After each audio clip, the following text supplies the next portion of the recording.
Yung sister ko po yung lagi nagsasabi na yung favorite flower niya is sunflower. And lagi niya pong sinasabi na sunflower niya ako. So yung color po nun is yellow. So dun ko po kinuha yung color niya. Sabi po. Lipad. Ako po gusto ko po itong i-dedicate sa lahat ng taong takot sumubok. Kasi po it's really easy for us to cage ourselves because of our insecurities. Minsan po, or madalas, tayo mismo yung naglilimita sa sarili natin sa kung anong pwede nating marating o kung anong pwede nating makita sa mundo. Gusto ko po itong i-dedicate sa kanila na hindi po sila mag-isa, na hindi sila, na huwag silang matakot lumipad kasi sa paglipad nila, never sila mag-iisa as long na meron silang sarili nila na collective history ng mga taong nakasama nila sa mundo. Support. So, we know, naging emotional ka dun sa isang part. Pwedeng malaman kung yung, when you met that fairy na sinabi mo nga na ako, ikaw, ako yung, kumbaga yung mamimit mo rin ako, di ba? Ako yung malakas. Pwedeng pakikwento sa amin kung bakit dun sa particular part na yun, ikaw naging emotional talaga. Malaking parte din po siguro yung pagpapakilala ko sa mga tao during the time na nasa PBB ako. Kasi may line po dito na ako, ang mas malakas na ikaw, makikilala mo rin ako balang araw. Kasi every day po, for the past years, lagi kong hinihintay yun. Lagi kong hinihintay na makilala ako ng mga tao. Lagi kong hinihintay na malaman nila yung puso ko. Kaya din siguro po naging emotional ako sa part na to kasi yun, parang ang tagal ko pong hinintay na makita din po nila kung ano yung nakikita ng mga mahal ko sa buhay or mga nagmamahal sa akin. Kaya po siguro naging emotional po ako ng sobra. And ayun, isa din po is yung nasa isip ko na yung mga batang magbabasa nito or yung mga taong may doubt sa sarili nila, baka hinihintay lang nilang makilala yung sarili nila na mas stronger. Kaya po naiyak ako kasi na-imagine ko sila. Na-imagine ko yung dating ako na naghihintay lang sa kagulo. Well, you can take this opportunity to reintroduce or introduce yourself. Pwede mong sabihin, today, right now, ako si Mika Salamanca. What do you want to tell your fans, kahit na sino, pati yung mga hindi naniniwala sa'yo? This is your chance. Ako si Mika Salamanca. Ito yung puso ko. Ito ako. Hindi ko po alam kung paano pa yun ipapaliwanag or paano ko siya papakita. Kasi hindi ko po siya kayang ipakita talaga na intentional. Kung ano po nakikita nyo, tanggap. Kung hindi nyo po tanggap or tanggap nyo, tanggap ko po yun. Thank you so much. Thank you so much, Mika. Well said.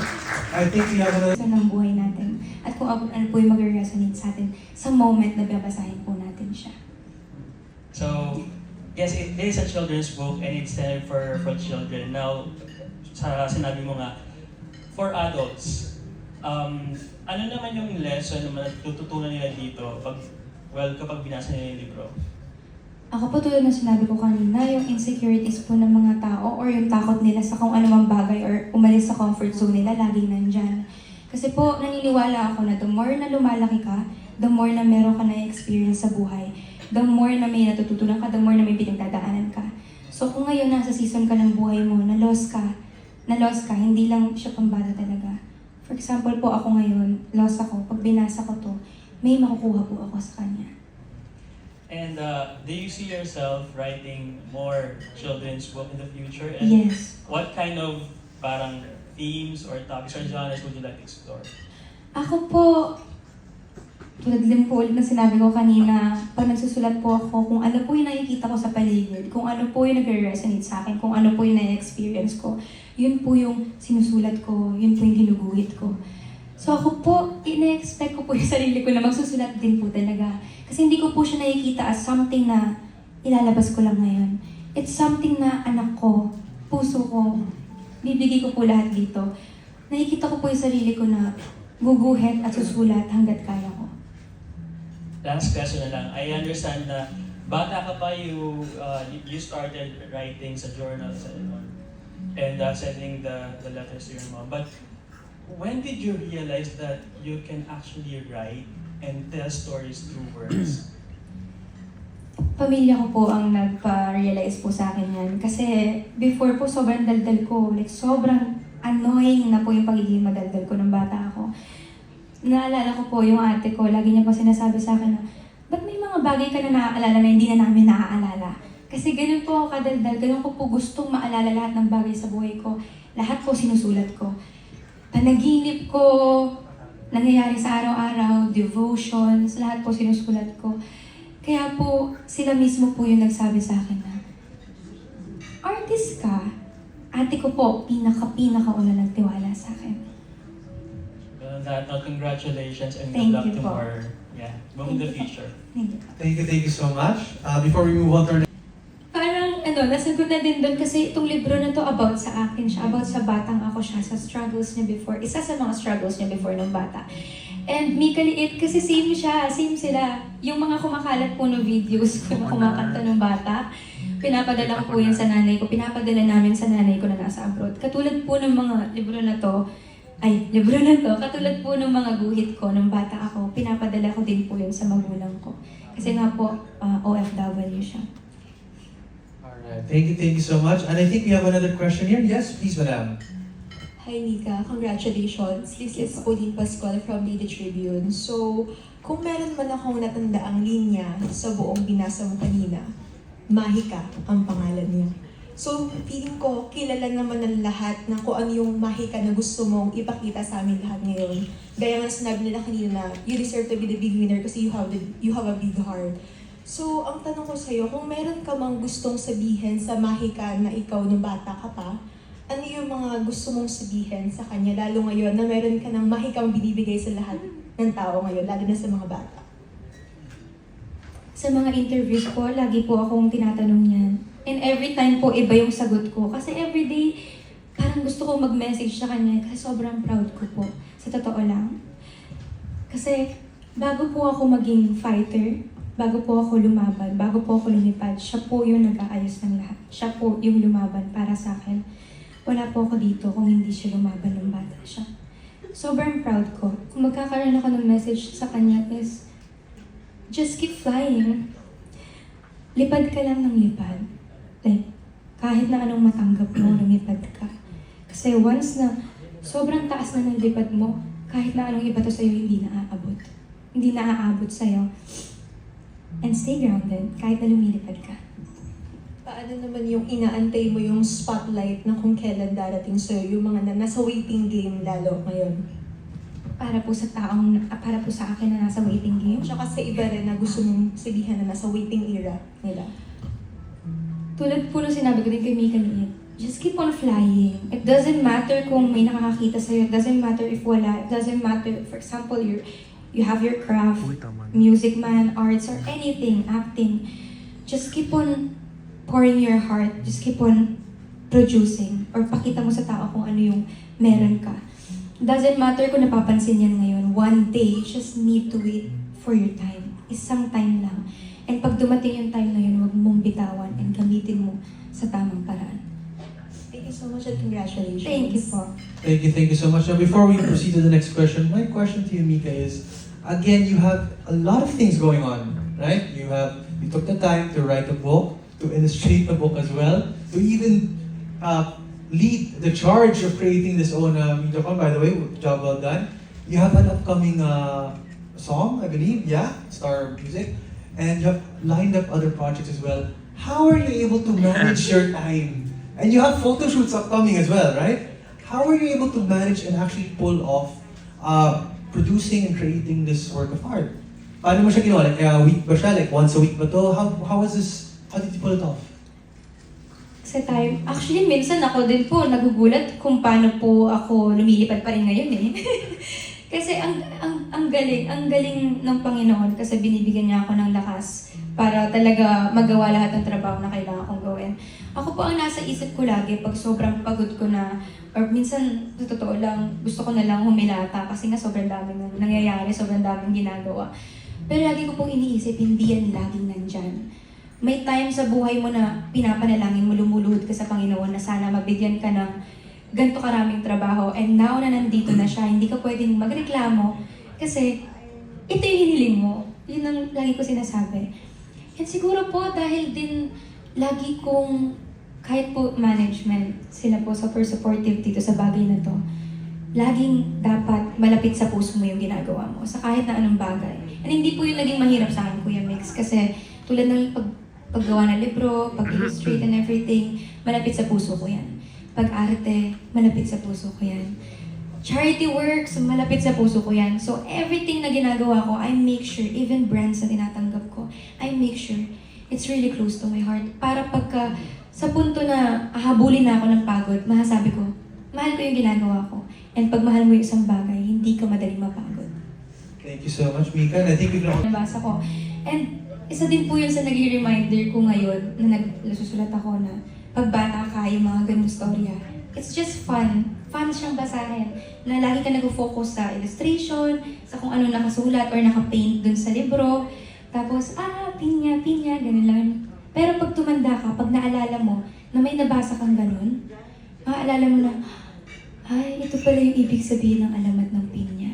Ito pala yung ibig sabihin ng alamat ng anay. Kumbaga, kahit na bata ka pa, pag nabasa mo siya, pag tumanda ka, nagkaroon siya ng meaning sa'yo, maaalala mo.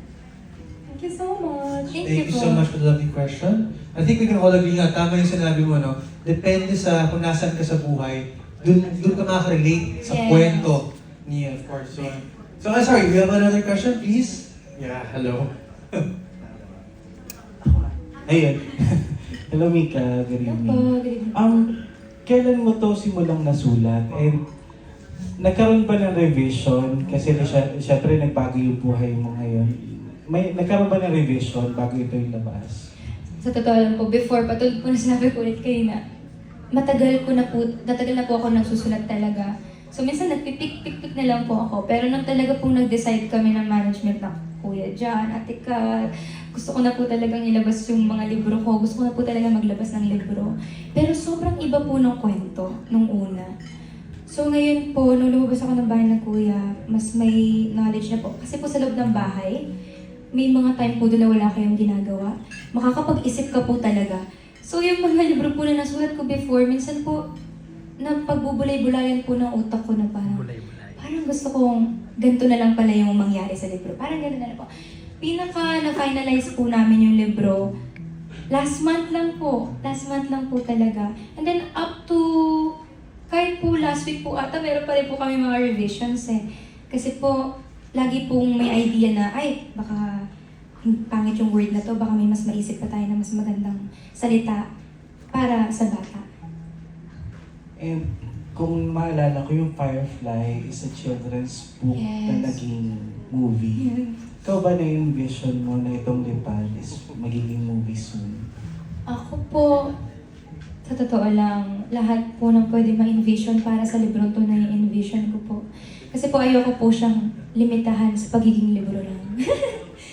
If meron pong opportunity na magiging movie siya or kahit short film lang, magiging sobrang saya po ako. And babalik ko po ulit sa Panginoon yun kung ano pong plano niya. Pero ako po, opo. Gusto ko po. May susunod pa ba dito? Meron po. Lagi po. Lagi po. Sinabi ko po yun na hanggat kaya ko magsulat, hanggat may puso pa ako sa pagsusulat, magsusulat po ako. Kasi simula bata po ako nagsusulat ako eh. It's just, I just need an outlet. Kailangan ko lang po talaga ng perfect time. Kailangan ko lang ng opportunity para malabas sila. Marami pa po sila. Pero kung may nakalinya, children's book pa rin. Children's book pa rin.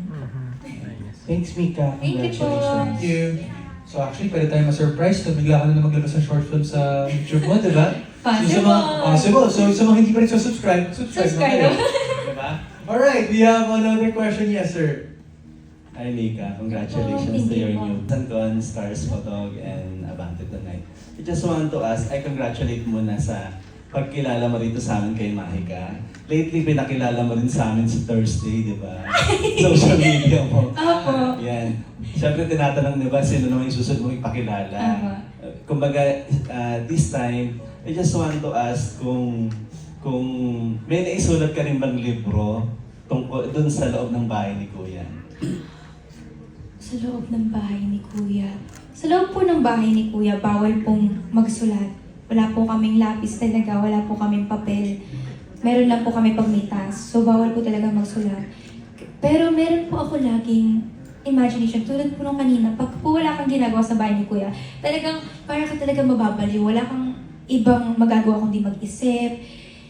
Siguro parang naisip ko na nga po yung future ko dun eh. So even po libro, nakakaisip din po ako. Even lyrics po ng mga kanta, nakakaisip din po ako. Saka, naalala namin parang dun sa social media mo, sinabi mong you have vision, board, Yes, di ba? Isa rin ba to sa vision board mo? Actually, hindi po. Glory to God. Napakabuti ng Panginoon. Kasi kahit hindi ko po ito nasali sa vision board ko, pinili niya. Kasi po, inuuna ko po yung career, ay yung pagkakakilala po sa akin ng mga tao na umayos. Kasi sabi ko nga po, bago ko ilabas yung libro, kailangan maayos muna akong tao. Para sa tingin ng mga iba. So, inuuna ko po yun ilagay sa vision board ko. Hindi ko alam na may bonus si Lord. We're just curious dun sa vision board mo. Siguro parang malapit na matapos yung 2025. Marami pa bang hindi natutupad doon? At kumbaga, may pwede ka bang i-share sa amin kahit isa o dalawa na pwede mong magawa this year dun sa vision board mo na yan? Yung vision board ko po, napakasimple ng 2025. Ang hindi ko na lang po siguro nagagawa doon is yung shiny hair and clear skin. Kasi na nasa loob ako ng bahay ni Kuya, nag-break out ako at yung hair ko hindi pa humahaba talaga. Extensions lang po to. Yun na lang po ang hindi nagagawa sa vision board. Sorry po, pero yun na lang po talaga. The rest, nandun na po, nandito na po. Thank you, Lord. Last na lang on my part. Tanungin ko lang, dun sa mga nakasama mo sa loob ng bahay ni Kuya, sino yung gusto mong unang bigyan itong libro man na to at bakit? Lahat sila. Pero pinakauna, shucks, baka may magtampo. Siyempre, si Brent po una kong bibigyan talaga. Bukod sa siya po yung duo ko, isa din po siya sa mga unang nakabasa ng librong to.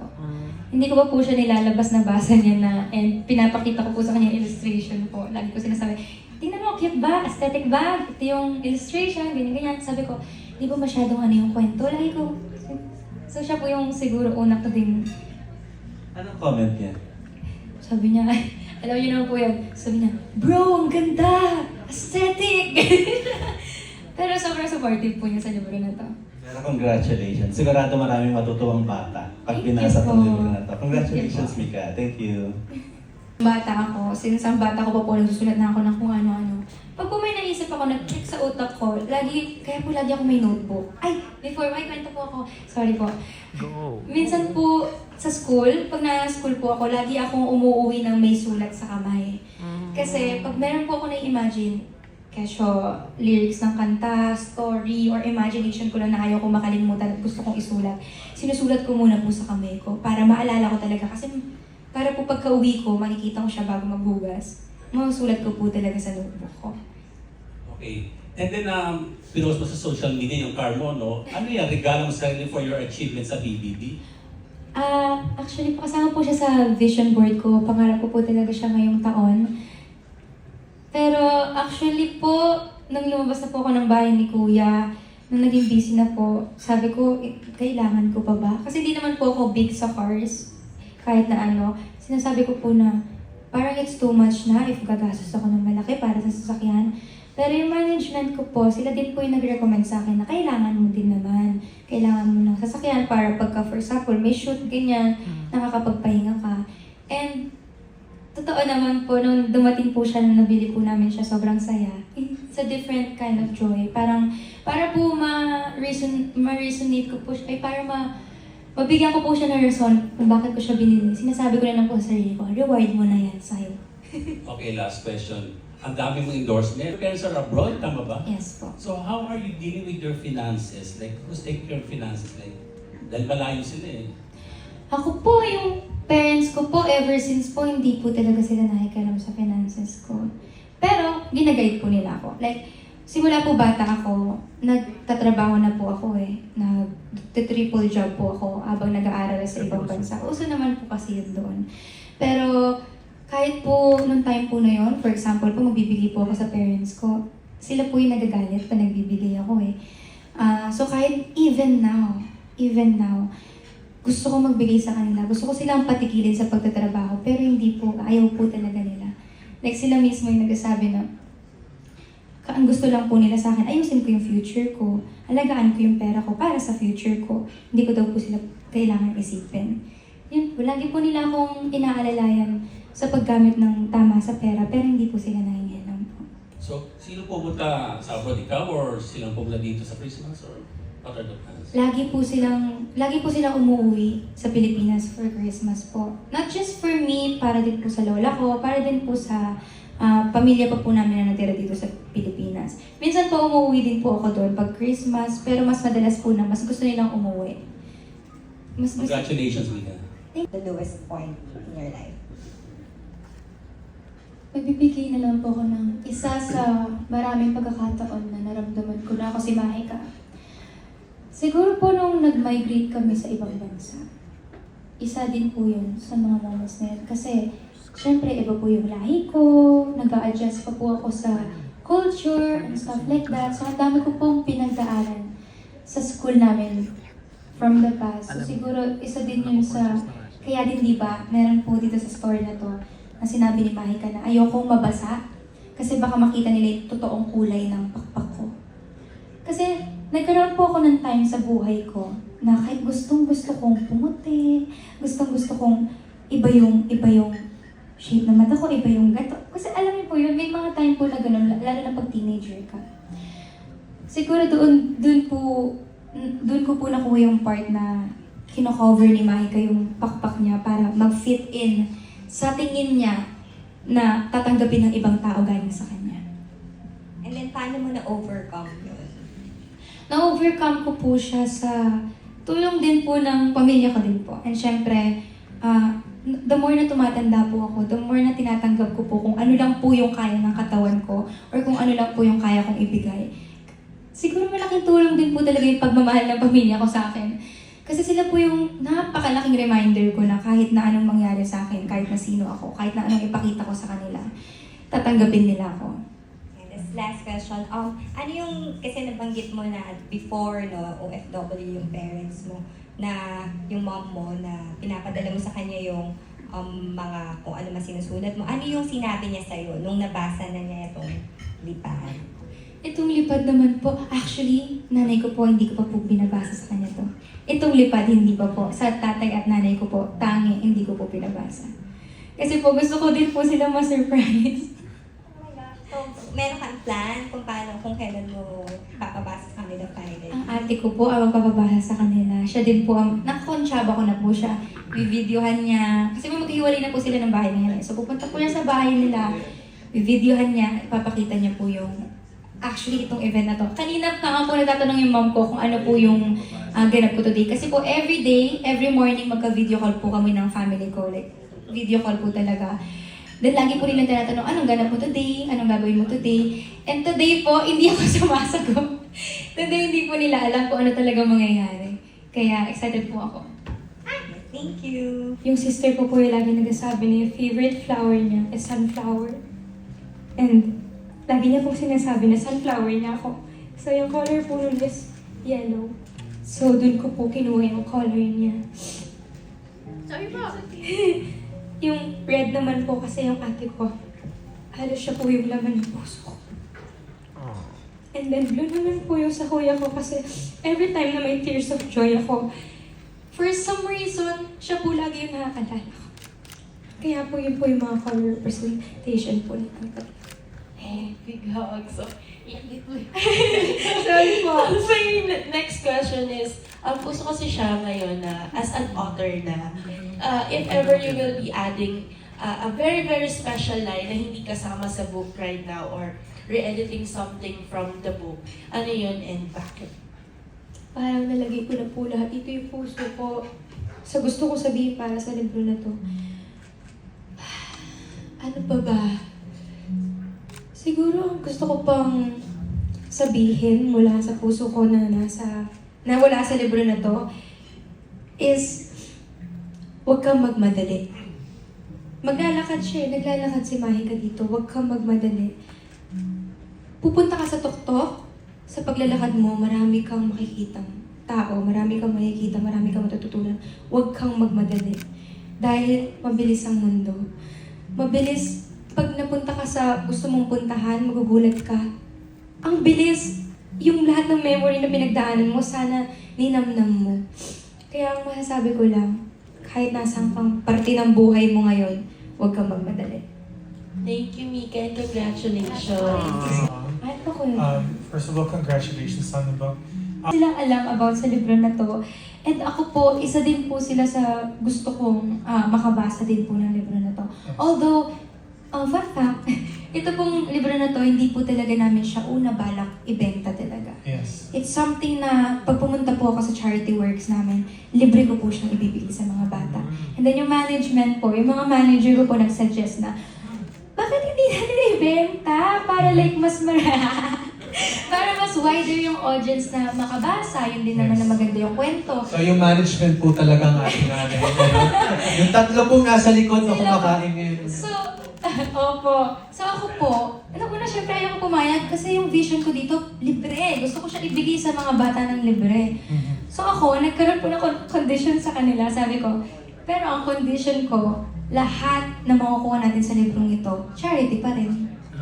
Ayun, pumayag naman sila. Alright, and can you maybe tell us where this book will be sold and how much is like the ballpark figure? Dahil nga po, hindi ako pinili, pero dahil nga po, management siya, hindi pa po namin pina-finalize. Pero makakaasa po kayo na hindi po siya magiging mahal. Hanggat kaya po namin siyang babaan para po maabot or mabili ng mga bata. Gagawin po namin. Okay, according to the literature, this will be sold on September 10 to 12? 10 to 12 naman po, sa ano naman po, yung Manila. Manila 10 to 14. International. Yes, Manila International Book Fair naman po. Nandun po ako. You'll be there. Yes, To person. po. Wow, that's nice. And people can take Bye. photos with you? Yes as well? po. Pwede po sa pag-aabala. Sana po, nasagot ko po yung mga tanong nyo na maayos. At thank you din po sa mga kaibigan kong pumunta dito. Lahat po ng kaibigan ko na nandito, can I just say, lahat ng kaibigan ko na pumunta dito, parte kayo ng libro na to. Iniisip